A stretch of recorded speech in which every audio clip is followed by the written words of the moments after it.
Assalamualaikum warahmatullahi wabarakatuh. Perkenalkan, kami dari kelompok 4 akan menjelaskan tentang hadis dhaif.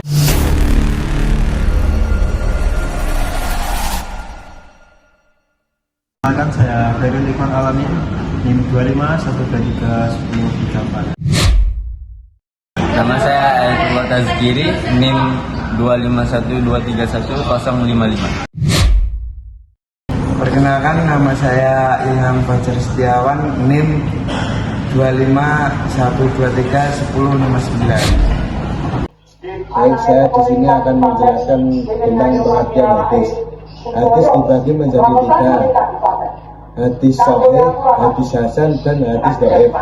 Hadis sahih adalah hadis yang disandarkan kepada Nabi Muhammad SAW, sanadnya bersambung dan perawinya adil dan tidak ada ilat dalam perawinya. Hadis hasan adalah hadis yang di dalam sanadnya tidak terdapat orang yang tertuduh bohong atau hadis yang tidak janggal, serta diriwayatkan tidak hanya dalam satu jalur perawian. Yang ketiga adalah hadis dhaif.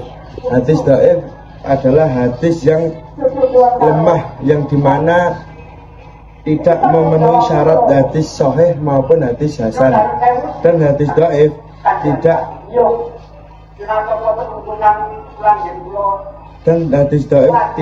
ada kejadian kedhaifan, yakni karena sanadnya gugur dan ada catat pada perawinya. Ciri-ciri hadis hasan, yaitu hadis hasan ciri-cirinya yaitu 1. Sanadnya bersambung, jadi sanadnya harus bersambung kepada Nabi Muhammad SAW. Dan yang kedua, perawinya adil, tidak ada pilih kasih dalam perawinya. Yang ketiga, ciri-ciri hadis dhaif. Ciri-ciri hadis dhaif yaitu perawinya lemah dalam hal hafalan maupun lemah dalam apapun. Yang kedua, sanadnya terputus, jadi sanadnya tidak bersambung kepada Nabi Muhammad SAW. Dan yang ketiga, mantannya tergantung dalam dalil yang kuat, jadi ada bertentangan tentang hadis tersebut dengan dalil yang lainnya.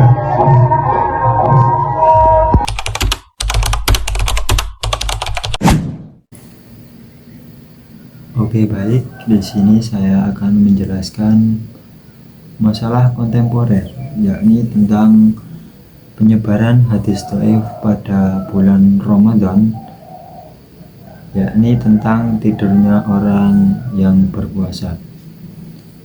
Di mana saat kita memasuki bulan Ramadan, banyak narasi-narasi di sosial media maupun masyarakat yang menerangkan bahwa tidurnya orang yang berpuasa itu ibadah, sehingga banyak dari masyarakat mengira bahwa selama ia tidur ketika siang hari di bulan Ramadan, maka ia akan memperoleh pahala seperti ibadah.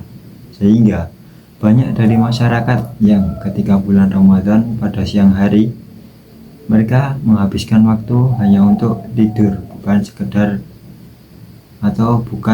dengan ibadah.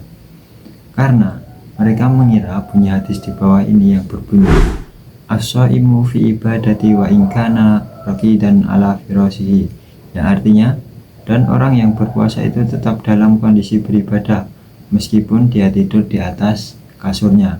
Hadis ini diriwayatkan oleh Tamam.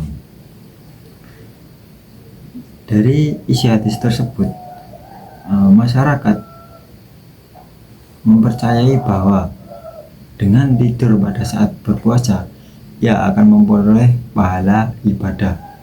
Sedangkan setelah ditelusuri, ternyata sanad hadis tersebut digolongkan ke dalam kategori dhaif, karena di dalam sanad tersebut terdapat nama Yahya bin Abdullah bin Yu'jaj dan Harun bin Muhammad bin Bakar bin Hilal. Di dalam kitab Jarh wa Ta'dil, jati diri mereka atau identitas mereka ini tidak ditemui. Dan salah satu syarat dari sebuah hadis dikatakan sahih, yakni perawinya harus diketahui identitasnya. Sementara dua orang yang disebutkan tadi tidak diketahui identitasnya di dalam ilmu jarh wa ta'dil, dan juga harus diketahui keadaan dan kedabitannya, sedangkan mereka tidak ditemukan di dalam kitab ini, sehingga para ulama menghukumi bahwa hadis itu dhaif. Ditambah di dalam sanad ini ada perawi yang bernama Hashim bin Abu Hurairah al-Himsi, yang ia merupakan perawi yang masyhur, artinya tidak diketahui keadaan dari dirinya, yang dijelaskan oleh Zahabi di dalam kitab Mizanul I'tidal.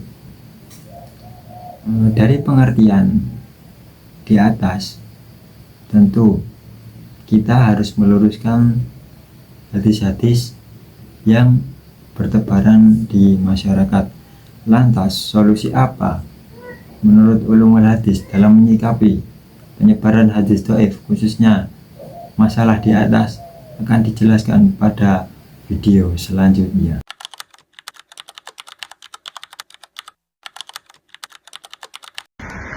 Saya akan menjelaskan solusi menurut ulumul hadis, yaitu solusi menurut ulumul hadis. Dari permasalahan tersebut kami memberikan solusi sesuai dengan pandangan, yaitu ulumul hadis tentang penyebaran hadis dhaif. Nah, yang pertama yaitu mengedukasikan masyarakat tentang hadis sahih, dan yang kedua itu yakni dengan mengajarkan ilmu jarh atau wa ta'dil melalui pengajian-pengajian masyarakat dan mengajarkan ilmu jarh wa ta'dil.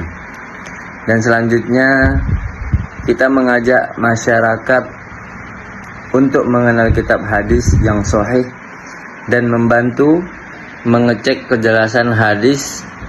Dan yang terakhir itu ketika hadis itu sampai ke kita, mungkin cukup sampai di tangan kita saja, dan hadis dhaif itu tidak disebarkan ke orang-orang lain atau ke masyarakat yang awam.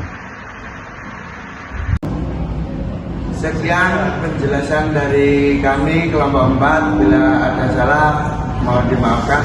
Billahi taufiq wal hidayah. Wassalamualaikum warahmatullahi wabarakatuh.